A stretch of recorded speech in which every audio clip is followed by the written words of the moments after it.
Allegedly in response to rocket attacks against American forces in the region, the Biden administration has launched airstrikes inside of Syria. This is early Friday, launched half a dozen missiles on a Syrian site that it described as depots used by Kataib Hezbollah and Kataib Sayyid al-Shuhada, two Iranian-backed Iraq militias it claimed were behind a deadly 15th of February attack on an American base in northern Iraq, and another from the 22nd of February on its embassy in Baghdad. Now, supposedly, these were intended to be some sort of proportional response to the attacks against the US forces, which left one person dead. These strikes may have killed at least 22 people, according to the Syrian Observatory for Human Rights, a credible monitoring group based in London, potentially prompting an unexpected blowback against the first military action ordered by President Joe Biden. And that group that we just talked about says that the airstrikes have left great human and material losses, specifying the destruction of 3 trucks loaded with ammunition. Another source told Reuters that at least 17 people were killed in the airstrike. No official count has actually been put out yet. Perhaps we'll have that at some point. So it took a few weeks, but we're back into it. And we'll have to see, if the Biden administration's approach to Syria and the greater region is going to be significantly different from the Trump administration's or from Barack Obama's. But we're launching airstrikes. There's been no massive plans for reducing our involvement in the region. And so not getting off on the right foot in some of these international conflicts from my point of view. Okay, so first of all, let's just note, we're what, 2 months? No, we're barely a month into the Biden administration. We're bombing Syria and we're killing the minimum wage. Great start.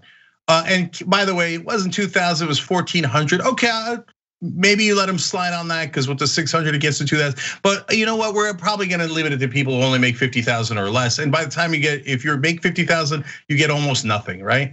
So the middle class getting that relief bill under COVID, just kidding. In other words, we've reneged on every single promise. And now we proved the right wingers right because instantly the Democrats are more militaristic than Trump was. So how's that hope and change thing coming along for us? So look, some people say, well, okay, Cenk, but Biden's better than Trump. Of course, that's why I told you to vote for Biden. Yes, we don't have a fascist who destroyed democracy in charge. Congratulations. If that's good enough for Joe Biden, that he cleared the fascist bar, no, not good enough for any of the rest of us. And so then for the folks who are saying, no, that's okay, we'll hold him accountable later. This is later. He's the president. This is when you hold him accountable. You don't hold him accountable after he's president. So I've got mainstream Democrats all over my social media posts going, Cenk, now is not the time. Are you kidding? When is the time? He just bombed Syria. And get a load of the insanity of that bombing. They're like, oh no, we're trying to send a message by doing a low-level response to Iran.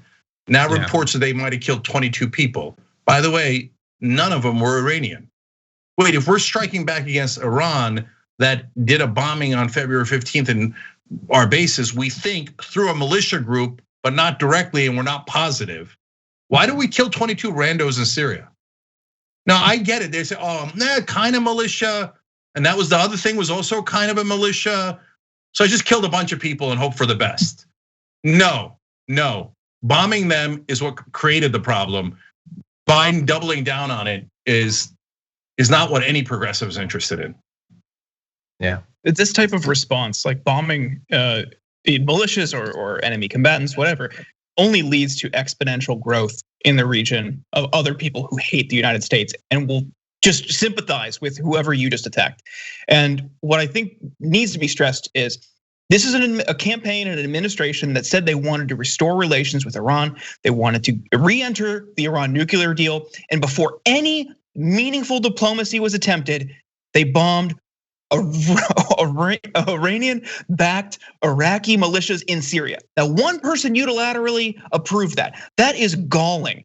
So we have to talk about the AUMF, how we understand it, the importance of repealing it, and imposing restrictions on what a president can do. Because this is disgusting. I'm thankful TYT is centering the people who were killed in this attack because, like you said, across the board, nobody was really talking about the effects. It was Biden did this. It was a defensive measure. we shouldn't even be in Iraq in the first place. You can't claim defense when you're in a country that you shouldn't have been in for the past 20 years or so. So it's absolutely bogus justifications, but it's ultimately to perpetuate a forever war at the behest of corporate interests and military interests. The Raytheon and Lockheed, I'm sure, are ecstatic tonight. Yeah. And I wanted to just close the loop on something we were talking about earlier by reading just a quick tweet from Ken Klippenstein, who said, we assassinate people by drone strike and have a literal prison colony in Guantanamo. But where we draw the line is ignoring the Senate parliamentarian when he says no to a minimum wage hike. I believe it's a woman, but yes. Some rules matter, some international rules, not necessarily so much. Yeah, so look, as always, part of the problem is the media. They pretend that the parliamentarian has power when she has no power at all. It's just a figurehead giving advice. Here, I'm giving advice to Bernie Sanders. Keep the minimum wage in the COVID relief bill. I'm just as relevant as a parliamentarian. Okay, and then when we do bombings, what does the media do? Almost universally cheers it and makes excuses for it. It was a limited bombing. Well, not so much for the 22 dead people. That had a lot of impact on them, okay, and all of their family members. And then they say, well, he chose the path that was the most moderate. Really? Murder was the most moderate path? I can think of more moderate paths. And here, let's be constructive. What would have been the better path? Joe Biden is president of the United States now. He was part of the administration that struck the Iran deal. We're back in the Iran deal, just as it was. That's it, I solved it. Look at that. And whose policy was it? It was Obama and Biden's policy. Wait a minute. You must be thinking, Cenk, you got that wrong, right? Why are we not back in the deal if Biden is the one that made the deal in the first place? No. It's just like war. So, we're gonna renegotiate the Iran deal. Why? You said that Trump killing that Iran deal was insanity. So why don't you just go back into the same exact deal? Well, neocons and the war machine put pressure on me to now renegotiate a new deal. Well, why did you listen to them? Well, if you listen to them, then you're a warmonger.